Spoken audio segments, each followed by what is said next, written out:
Di tepi sungai kecil yang mengalir tenang, di mana airnya bergumam lembut seolah sedang bercerita tentang perjalanan waktu, seorang traveler pria berdiri dengan tekad bulat. Dia bukanlah seorang arsitek, bukan pula seorang tukang kayu yang mahir, tapi hatinya dipenuhi oleh keinginan untuk menciptakan sesuatu yang sederhana, sesuatu yang bisa menjadi saksi bisu dari perjalanannya. Dengan tangan yang penuh keyakinan, dia memulai proyek kecilnya, sebuah rumah mini sederhana yang terbuat dari bambu, dibangun di atas sungai kecil yang mengalir dengan tenang. Bambu-bambu itu dipilihnya satu persatu, dipotong dengan hati-hati, dan diikat dengan tali yang kuat. Tidak ada yang membantunya, tidak ada suara selain desiran angin yang menyapu daun-daun di sekitarnya dan gemericik air yang mengalir di bawah kakinya.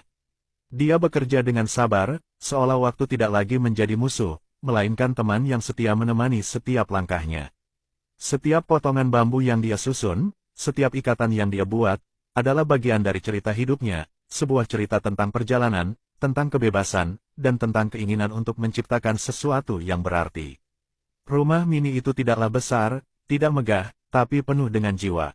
Rumah itu adalah perlambang dari kesederhanaan, dari kebahagiaan yang ditemukan dalam hal-hal kecil, dari kepuasan yang didapat ketika seseorang menciptakan sesuatu dengan tangannya sendiri.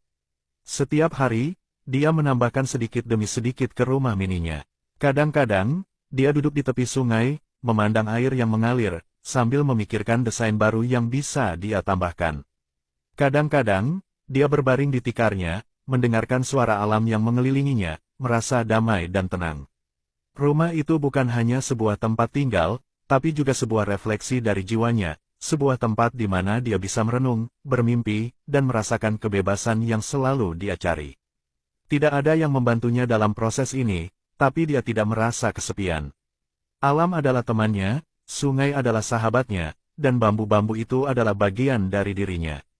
Dia belajar untuk menghargai setiap detik yang dia habiskan di sana, setiap tetes keringat yang jatuh, setiap lelah yang dirasakan.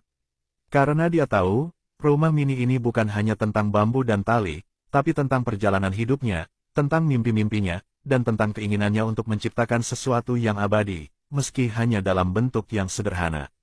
Itu mungkin kecil, mungkin sederhana, tapi itu adalah miliknya, buah dari kerja keras dan dedikasinya.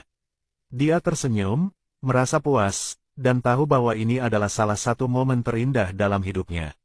Di atas sungai kecil itu, di tengah alam yang luas, dia telah menciptakan sebuah tempat yang bisa dia sebut sebagai rumah, sebuah tempat di mana dia bisa kembali kapan saja, dan merasa bahwa dia telah menemukan kedamaian yang selalu dia cari. Rumah mini dari bambu itu adalah simbol dari perjalanannya, sebuah